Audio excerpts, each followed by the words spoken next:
We are back in the Panhandle. That was an epic trip down south. We killed 3 of the 5 Idaho grouse species, and now we're back home to our native roughies here. The dogs are itching to get out. Stellar is fully recovered. Shine's been pent up for a number of days, so we're gonna hit some familiar spots and try to move some ruffed grouse today. Stay tuned.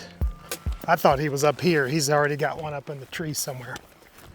So I hear him barking.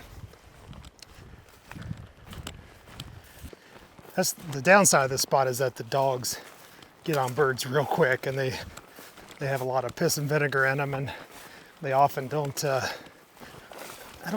they don't usually understand that they need to be cautious right out of the gate here, but that's okay.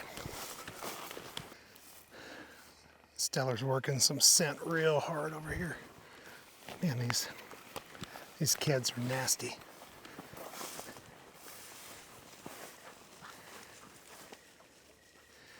What do you got, Stell? We're definitely in a grousey zone, so they could be anywhere in here. And with grouse, that means anywhere and nowhere, or everywhere. You really can't tell. Well, one flushed over this way. It came through and I had a little bit of a shot, but it was a really quick window and I didn't take it. Mostly I was just listening for the whistling. Didn't expect to see the bird, so I'm gonna loop around to where I thought he was. It's a nice red-faced bird with a big tail, so that's pretty cool. The bird had a look like he didn't want to go far. All right, he's back on point at 62 feet. He just knocked one up in the tree.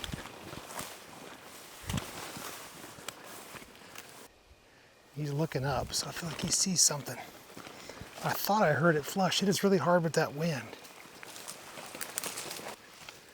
There it goes.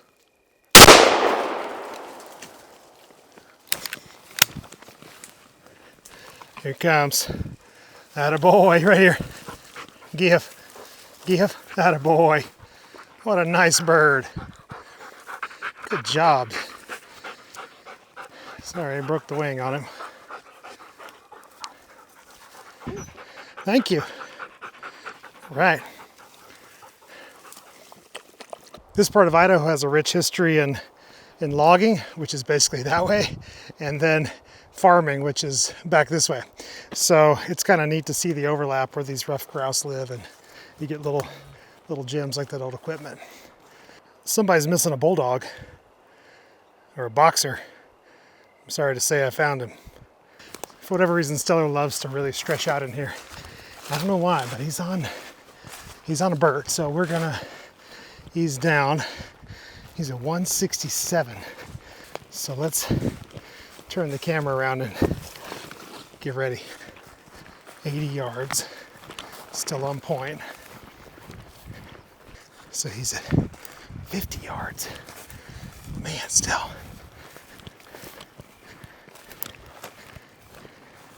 Where are you at? 35. It's gonna be right in here. Here, one. I see him right there. Let's see if he goes out this side. There he goes, right there. Come on out, buddy. Ooh.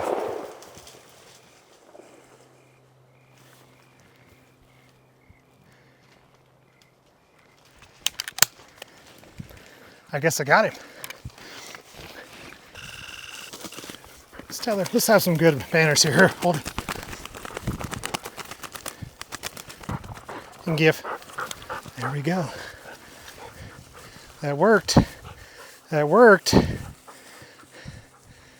That was awesome. He went from bouncing back and forth in these branches, and I just timed his little move. All right. Nice. Young male. That was awesome. That's pretty special when a dog that's not even 3 can find and hold a rough grouse at nearly 200 yards. Great dog work, nice retrieve, beautiful scenery. When all those things come together, man, it gets you hooked. Can't get enough of it. This is not typical rough grouse habitat here. I admire a dog with work ethic, a desire just to get out of bed and hit the field and give it everything, and then just you can see the want on their faces and in their eyes. I mean, to me, that's the most romantic part of this sport. That's why I'm here. I'm one of those people, and feel free to stop watching right now, that comes here for this kind of thing. It's not about squeezing the trigger. I know I had my day of that, but when the dogs put in that kind of effort in a place like this, there's nothing better. There's no better sport anywhere.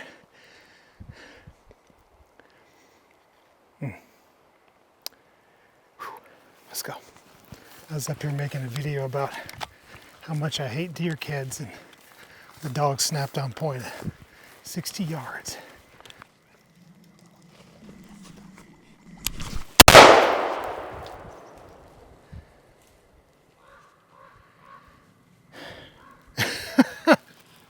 I did not even have the gun mounted. I just kind of shot from right here.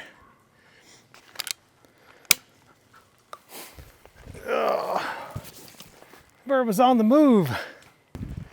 Well, I think we're gonna call it a day. The temperature's pushed up in the mid 70s. The deer kids are annoying the hell out of me. The dogs have had a couple non-productive points. I think it's just, I think they're a little tired. We put the work in today too. I've got over 8 miles on foot for 2 birds. Stellar's over 20, Shine's about 15.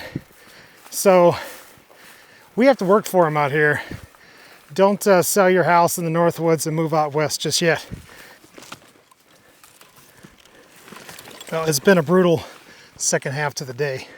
We got 2 birds in the bag, and it kind of begs the question, how many do you need in there? The limit here is 4. My answer to that question is, you need exactly as many as you've earned. If we shot another one that the dogs just wild flushed, or we just happened to spot or something like that, I don't feel like I earned that one.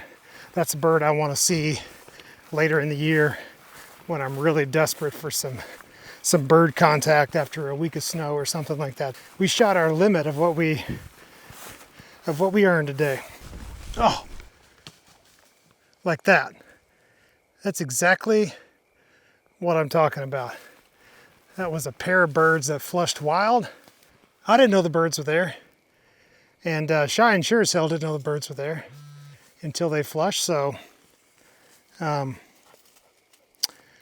we didn't get a shot, and we didn't deserve those birds. However, my other dog is 116 yards this way. He doesn't want to leave yet.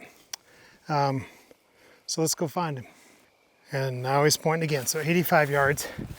We got to go check that out. I just had a long conversation about not deserving more than, not getting more than you deserve. And in this case,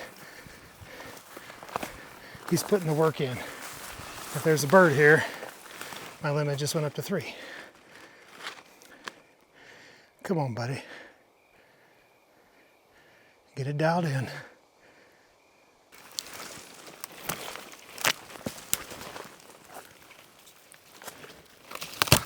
Ouch. 7 feet. Why don't I see you anywhere?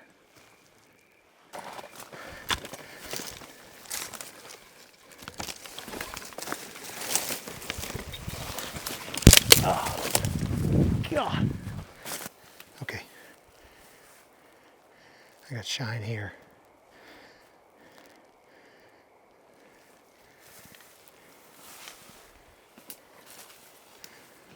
Oh, that's sexy. The question is, which one of these dogs do you trust the most?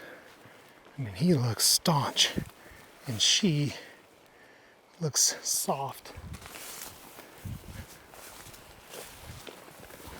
And he's in a place that looks like I can shoot better. Am I gonna get lucky and have the bird go that way? He slammed again.